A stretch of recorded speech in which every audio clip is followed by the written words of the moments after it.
Hello everybody, welcome to episode 1 of the Western D3 series. So in this series we'll be going over the original Western version of the Digimon Digivice D3.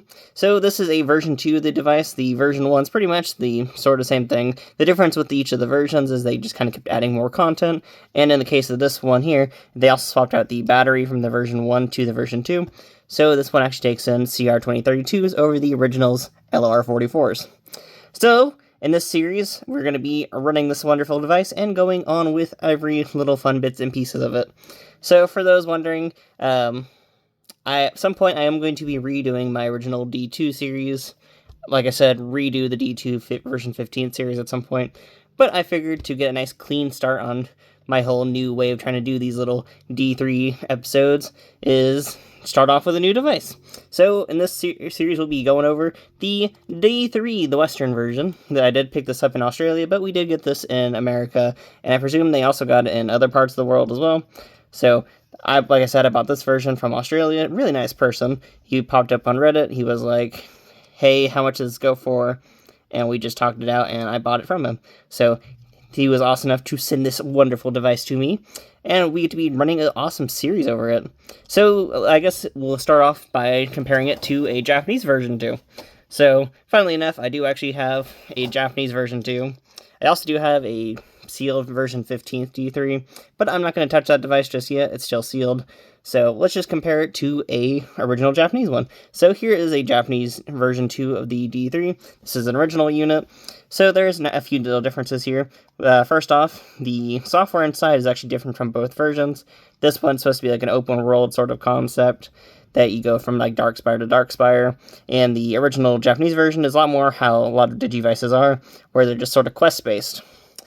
The original also locked you to only 2 Digimon, but you had the WonderSwan port, and you were allowed to do a bunch of other things in the device, like switch Digimon types and stuff like that. And you were also allowed to use the eggs on the 2 Digimon you were given, so that means each Digimon got to use its special egg in a way, which is really cool, like the whole armor egg, so you're allowed to like very much have a lot more variety with them in Japanese devices. It also has this very nice PDA rubber, which a lot of people always say degrades over time. It does, in a sense, but if you actually keep up with it properly and clean it properly, then it won't actually degrade. For example, my copy is actually doing really nicely.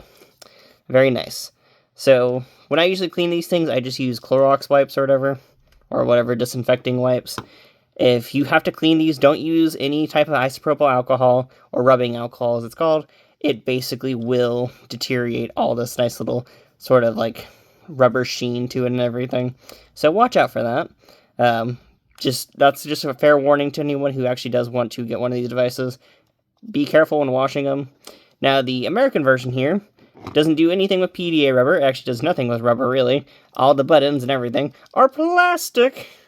The only thing that has similarity to is this little D-pad thing here, which is also plastic, but like there's no rubber on any of it. And if you look through the back of it, it is not as anime accurate either, but I kind of prefer it all being plastic, because that means if you buy one of these used, they're not going to have the whole degradation issue and stuff like that the whole like PDA rubber kind of goes through over the years, just from like normal use and not having the upkeep to it a lot of the times. But we'll put this unit back up from where it came, and the version 15 is very similar to that. It does actually use the PDA rubber again, but it also doesn't have like the WonderSwan port and stuff like that the original Japanese version has. But we just have our basic device here, and we're going to slap a battery into it. So this version is a bit nice, because all it requires is just one of these little CR32 batteries, 2032, and these are way nicer than LR44s in my opinion. They're just way easier to use and stuff like that. And we only have to take out one screw in the back of here. So we're going to take out our wonderful hobby kit here, and pretty much take this, and I'm going to assume it's this little middle one here. If it isn't, then I will find out really soon. But we're just going to pop that in, and see that lets me turn the thing. Yes, it does. So I'm going to pop this open, and just open this right on up. And there we go. So there's our wonderful insides here. It is really cool that you actually get to see all the little mechanisms inside of this, because it is just clear and everything. And it's kind of very nice in a sense, because I don't have to worry about like electronics and stuff when you're buying one. Though these version 2s are actually kind of a bit rarer than the version 1s, because apparently they didn't sell as nicely or whatever. Oh, what's going on here? What is going on here? Yep, that's all correct. This is a fresh battery, too. I just need to hit the reset button or whatever once I hit the slides all in correctly. Sometimes you just have to hit the reset buttons on these devices. They're always weird with their batteries all the time, so even my other sort of American device has some issues. Let's see. Because it usually just does need that nice sort of battery tension. I'm up a size too while I'm at it. I feel like upping it a size would actually make it a lot more easier to... Okay, there we go. And let's see if I can... I just have to find something to hit the reset button with, which will use the trusty DS stylus, because this always works nicely.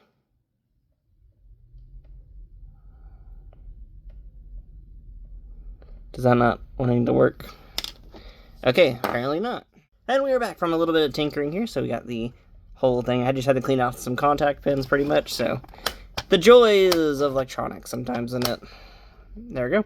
So, here we go. Going to press in the wonderful thing here. So, we got Vmon, we got Hawkmon, we got Armadillomon, we got Patamon, we got Tailmon, we got Wormmon, and that's pretty much it. That's our kind of our sort of cast of characters right there. So, I'm going to probably start this off with... I'm trying to think which character I think would look really awesome in this device. Part of me wants to do Vmon, because Vmon's such a classic here, and I really love the American version of the sprite that they designed here, or not American, Western version. Sorry. But, I don't know, back and forth. Wormmon's also really tempting. Tailmon looks really bad, so... And we also got a nice Patamon sprite, too, like, ooh! And then we also got a nice little Hawkmon, and we got Armadillomon. Since I am a wonderful native of the Texas landscape, I figured we'll start with Armadillomon and take him on our Texas journey, because I am a Texan. So there is our wonderful little Armadillomon, and nope, there's our map of the area. And we're going to find Mr. Gabumon here. So, for those who don't know the plot of the start of, like, 02 or whatever, these sort of dark rings leave a tower, and basically each of the dark rings takes over a Digimon. So, our wonderful cast of characters has to go through and stop the towers. So, we're going to do that one, I'm guessing, and there's our distance. And there you go. So, we got all started up. So, here's our status. We only have Armadillomon currently. No Digi-Eggs, or I guess we have the one Digi-Egg for him currently. So that was really cool to see that. So the status tells us his like whole little thing here with his Digivolution. And so as you see, it does limit us to the 2 Digi-Eggs that Armadillomon used in the anime. Unlike the Japanese version, which did allow you to have a bit more of the open nature with the Digi-Eggs. And we also got the connection feature here, which I guess we'll do at some point. We'll do a little bit of a connecting battle at some point. Medical, when they get damaged, you heal them up here. And then we have game, which game basically eliminates a bunch of the distance here, or it makes us gain a bit of distance. So, there we go. And all you have to do is just... And yeah, there... So yeah, you're just kind of fitting pieces into that game. So nothing too crazy there, and I see you did lower our distance a bit. And then for the other game, it's just a matching game, I'm guessing. Oh. Learnt 1, learnt 2, learned 3. So, okay. Oh, it's a matching game. Okay. Oh. And I'm kind of forgetting which ones each one was, because I did not pay attention. Because I was horrible. Oh, yeah, there you go. I messed up. There you go. Ugh. Not bad, though. We did get one. So there's our 2 games for this. I'm not going to be using the games too often, because I walk a lot already, so I really don't need to be using the games. But it's cool that instead of just like constantly shaking or whatever, I don't just shake. I actually just usually wear this around all the time. And then, of course, we got our sort of digi eggs, which I guess we don't have any currently. And, of course, there's our map. And that's kind of pretty much all we have going on right now. So we're going to basically cut through a bunch of footage of me doing some stuff of discoveries throughout the day. So, be similar to my last series, but this time around, it's going to be like, instead of this being like a daily series that I tried attempting last time, this is just going to be like once or twice a week, depending on how much footage I get. So, that's how I'm going to be rolling around with this series. But I'm going to start off my journey and start walking around with them. And kind of start enjoying a lot of this whole little walking around. There you go, see, got a little stomp in action. And that's pretty much it. I'll record battles when I get them. So, thank y'all for watching. Or, I don't know why I'm trying to end it off here. Yeah, sorry. But, yeah. So, we're going to cut off to the first few battles and stuff like that. Or first few, like, events that we pop around to. So, let's get on to some of the events. Woohoo! Gonna take the device with me. I don't know why I was about to leave it. So it's time for the random events of this whole entire episode here. So first off, we get the first sort of failed event. So when I first started off this whole entire D3 journey, I did not know what I was getting myself into. And this is a very fine example of this. So I'll explain what's going on in this event. You're just supposed to shake the device and you unlock a Digimon partner. We get to see that a bit later on in this video though. Next up, we do have a battle against Kokuamon! He is a rookie level Digimon, so this was a very easy fight. Hopefully y'all like the whole little info screen I did there. If I need to expand it out with timing and stuff like that, you can tell me down below. I figured for right now it'd be just a little starter thing, and I'll see how y'all react to it. But we got a cool little tempo thing going on here with the shakes, and we got 70 power. So far in this device, I've not learned how shaking works fully properly just yet. This battle actually went out really nicely for us, since it's just rookie on rookie action. That didn't mean I had to do a Digi-Evolution and stuff like that. And of course, once we get into like the later parts of the thing, you'll see like Digi-Evolutions and armor eggs and stuff like that. But for this first fight here, we just had to fight Kokuamon in a very simple way. And a very interesting part about this device is that the Digimon can block your attacks. And you can block their attacks as well, so it's very cool. You can also, like, decimate their attacks, which is really awesome. So, it's very interesting learning how this device works. So far, shaking's been the only problem with it so far. Just because I can't match the beat and stuff like that to it. It's just very hard to get into the whole concept of the shaking. Because it's very music-based or rhythm-based, but I don't know what song it's trying to replicate the rhythm of. In the original D2 Digivice, it was the theme song. In this device, I don't know what it is.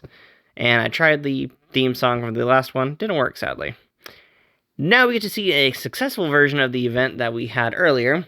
So, let's look into how this works. So, pretty much, when you're shaking it, it is looking for a steady pace. Something a bit more, like, rhythmic in a way. So, you can't just sit down and go do, like, crazy shaking like you did that first attempt. It does not work that way. It will argue with you. As you see this time around, we unlocked Vmon! As you know, it's everyone's favorite 02 Digimon. And of course, we have another sort of event. This is another failed attempt by me. So basically, the concept of this event is you had to push the button quickly, and I wasn't reading the screen properly when I was doing it, and I didn't notice till like a little bit later. But you basically just press the button real quickly till you get 4 of those little symbols, and it gives you a armor egg. So, sadly, I wasn't able to do this one in this first attempt here, which is very sad, especially since armor eggs are very important in this device. We got another Kokuamon fight, but I figured this time around it'd be a bit more special, because I figured we show off the Digi-Evolutions, or, well, armor egg evolutions. So we use a wonderful egg of knowledge there on our Armadillomon, and as you see, it gives us the power, the ability to evolve into Digimon. He's a level armor type and an insectoid Digimon, so very fun little messing around with. I figured to explain some of the armor evolutions at least, because I don't know how many people have actually watched 02. It's also one of the few Digimon series that has a very weird concept of evolution. Same like Cross Wars, where you have to kind of explain the evolution in a sense. because instead of it just being like, Agumon Digivolves or whatever, it's very much not that. So, to go into those things, you have to sort of keep up in a sense. And of course, we won that battle very easily because Armor Digivolutions very much can decimate a rookie like nothing. And of course, that was just a little happy dance right there. And we get to enjoy Armadillomon being happy. And we get a D-Power bonus, which D-Power bonuses allow us to basically just evolve. Can't evolve just yet because of how the device works. And of course, we have the next fight, which this one was also a very random one. Sorry for the footage being a little bit bumpy, but pretty much a lot of times these like little random moment things just kind of happen randomly, to be honest. That's kind of the fun of these Digivice runs, is you're kind of just exploring around and then all of a sudden be like, fight! And you're like, oh, okay, sweet. And of course, we're doing the same little armor egg evolution, and of course, do a bend of the shakes and everything. You know, you gotta get that whole system in play and stuff like that. As we do, got a bit of that rhythmic shaking, and we got a nice little 80 on there. And of course, we finally get to see our opponent, Thundermon, which is a champion level Digimon. It's also one of my favorite Digimons from the original Pendulum 20th run, which was the one we got to sit down and combine together to make a big Mamimon. Just one of my dumb favorites. And it's always so cool to see that Digimon. As you see there, we got a giant mega hit. I think that's the only time I ever got it while I was kind of running this. I might have gotten it later on. My memory is a bit foggy on it. But I see there, he did get a nice little hit on us, but we got the way better hit on him, so we didn't have to worry too badly, which was very nice. And of course, there's me trying to like keep the screen clean, because that's the fun of when you shove these devices in your pocket. You got the fun of lint and stuff like that. And of course, we push our Egg of Knowledge elsewhere and just enjoy the wonderful victory and just enjoy all the fun that comes around with that. All the nice little battling and stuff like that. And a nice little D-Power bonus! So there we go. Got another one. And of course, before you destroy the Black Tower, you kind of get a bunch of the D-Power bonuses. We got Tankmon, though. He's a champion level Digimon, android, and a data type. So, of course, we had to sit down and decimate him with the Egg of Knowledge! Because how else are you going to destroy things? You think you can use courage and stuff like that? Well, you can, but for right now, we're using the power of knowledge. And knowledge has gotten us somewhere. It's doing us well decently. I have been warned a bunch of times, though, that you can easily lose your Digi-Eggs. So, it's very much probably going to be like the original D3 of the Japanese version, at least, where you can easily mess up. As you see there, the shaking kind of went against me there, and of course, I got hit and everything. Like I said, the rhythmic shaking in this device is probably one of the harder concepts, and I've not managed to settle it down just yet. I don't know what pacing it's looking for and what beat and tempo, really. But at least for this battle here, we did get some nice solid hits in, and we were able to at least knock down Tankmon in a very easy sort of sense. So this whole first area was very nice in that way. And of course, did a bit more of that shaking action, and pretty much got through with all of that. And a little bit more of that shaking action! I never know when to stop shaking on the device. I always worry about it. And I always forget to always like press the button before doing this thing, because sometimes it's automatic, sometimes it isn't. And there you go, you see we destroyed his attack, and was able to knock him down, which is very awesome to have that whole ability.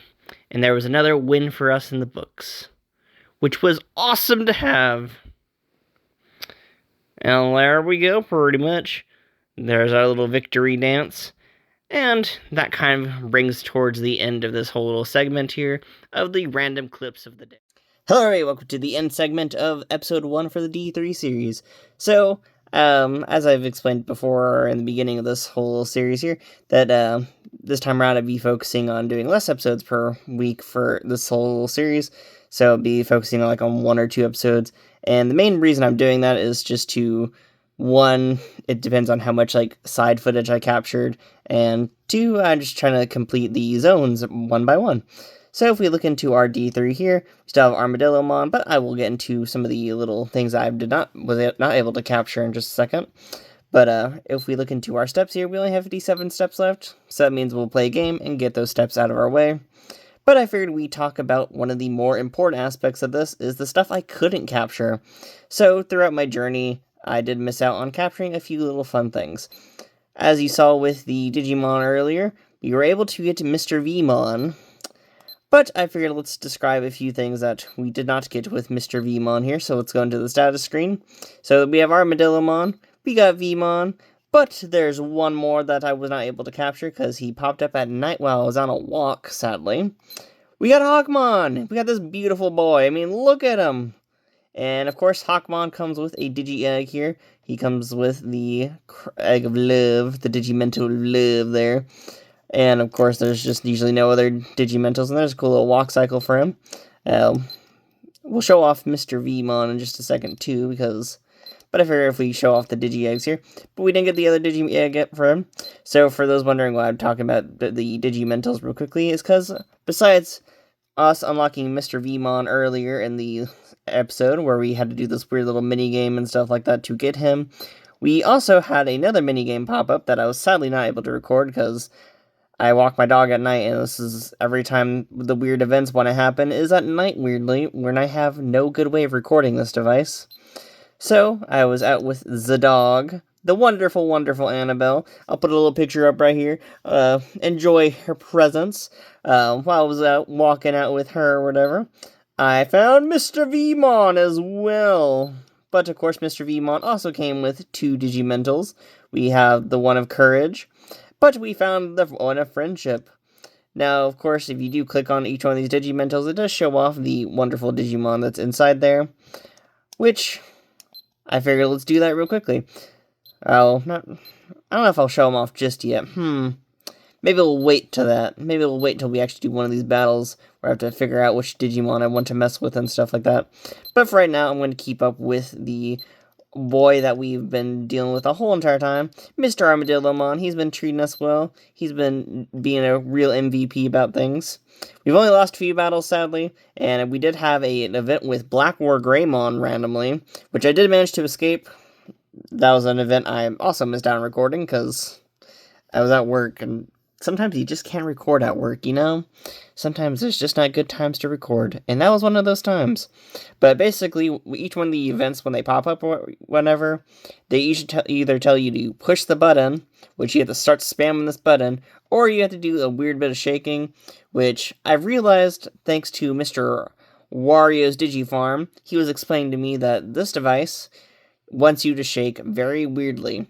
So you can't do like hard shakes or really quick fast shakes or whatever. It wants you to do the nice slow shakes, which you saw me throughout the process of this video learning how it kind of works. Because, oh boy, does that whole mechanism not work out that well. Especially as you're trying to learn this device. This device is super picky on how you shake it. And it kind of reminds me of how the original D2 was, because in the original D2 Digivice, you had to do it by the beat of, the Digimon theme song. I'm guessing they tried replicating that here, but, in a different sense. So I've realized it kind of just wants you to do it, in a more whatever pace. Instead of, quick shaking or doing it by rhythm, it just wants you to do it by, whatever it feels like. Currently we're at 40. We could sit down and play a game, which I'd probably do that instead. So let's go play some Digimon games real quickly. We're going to go find a wonderful, wonderful, let's see, where's the game? There's the game. We'll do Block Game, because I've been getting better at this one. So, how Block Game works is down lets you go up and up. Nope, come on. The D-pad on this thing awfully sucks, by the way, y'all. I will give a fair warning to that.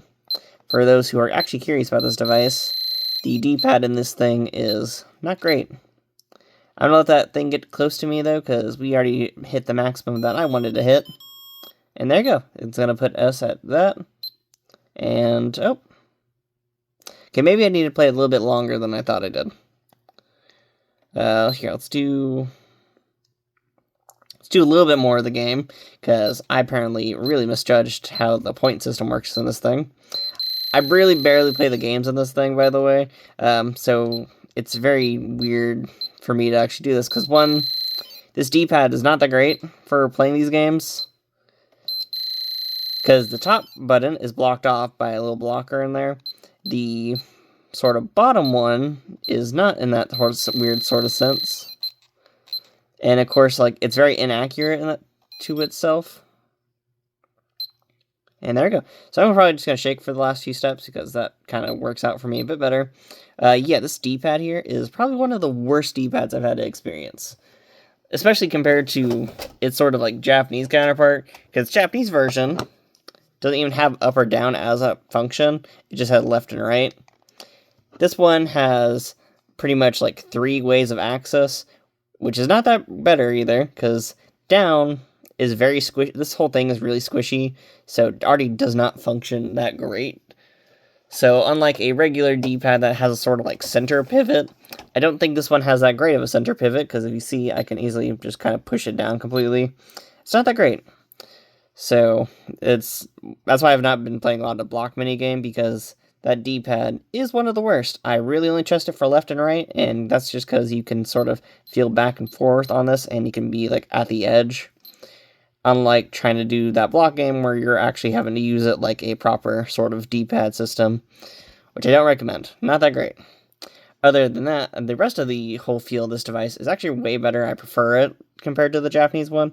Since it's not using like rubber and stuff like that, I prefer the feeling.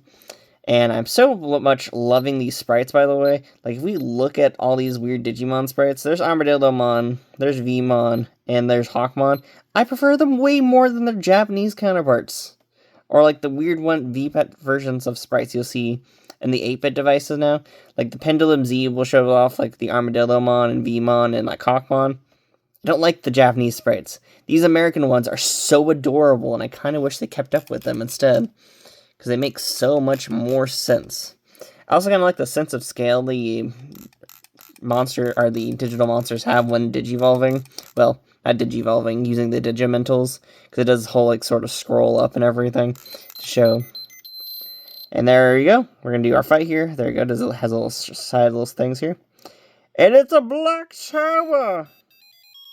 So we're gonna do a digi egg here. We're gonna pick our wonderful egg of knowledge. And there you go, so I can do the whole thing. And like I said, the best part about this is when it does the whole like little evolution. I like how it does a whole like slow down scroll and everything. Like, it's so nice. And the shaking on this is still the weirdest part to me. I have not gotten used to this. I'm never gonna get used to this. Like, I don't know if I'm supposed to be doing it fast or hard. But there we go, we got 60, so not bad. I'd try avoiding 0 at all costs, but it does not always work out that well. And this device is loud, by the way. Like, this thing is loud. So we're gonna do another little fight thing. And you just gotta keep up its weird sort of shaking. And this is like the weirdest part so far. It's the shaking of this device. Because it wants you to go soft, but not too soft. But it wants you like... but it can't go too hard in a way. It's really weird. But there we go, we were able to defeat the wonderful Digi-Tower here. Which is awesome for us, because that means we should be able to, like, sort of Digivolve or whatever. And that allows us to have all our fun for the area there. I like how it does a little animation to show the egg is all safe and everything. Random interruption to talk about Gargimon, a champion level Digimon, a machine type, and a virus attribute. Do we have to fight him too? Ooh, yeah, we do actually. Do I need to do the Digi-Egg here? I'm tempted to switch to party members, but I don't know if I should. Let's just do the Digi-Egg, and there we go. I could have Digivolved probably, huh? Now that I think about it. I don't know if I unlocked Digivolution though. So more weird shaking to go. See, this is like not my favorite part of this device. I kind of miss it being rhythmic like in the D2, but I'm okay with this, I guess. In the Japanese version of the D2, you have, like, the whole D-power system. Ooh, that is not a good shake at all. I guess we're gonna stick with that. Okay, he didn't get a good hit, and neither did I. Oh, there we go. We got a mega hit on him. The mega hits are those weird, like, big old beams. So it is very nice to have that. Okay, nope. Let's see. Oh, we got hit too. Dang. Ooh, not my best move. So I'm going to try keeping up a bit faster this time. Like, it's so hard to calculate how this device wants me to shake it. Like, it's so hard to... Oh, we got 20, not much better. Ugh, the shaking on this thing is annoying. Ooh. I hope we got another big hit on him. So that takes 3 pegs down off him. So there we go, we got 3 pegs off of him. Come on, give us a nice one, another hit. Yes! Woo! Let me take away a last of his little Mega Man pellets there. That's what that always reminds me of, the little health bars that they always have. Reminds me of Mega Man. Because you know how in Mega Man you have like your health bar and the boss's health bar? That's what it looks like to me. And there we go! We got down with the first area. We're done with the first area of this thing. So we can't actually apparently pick which area to go to. I'm just going to do the closest one to us, because that seems like the smarter move of choice right now. So that's only 4,000 steps. That's fine by me.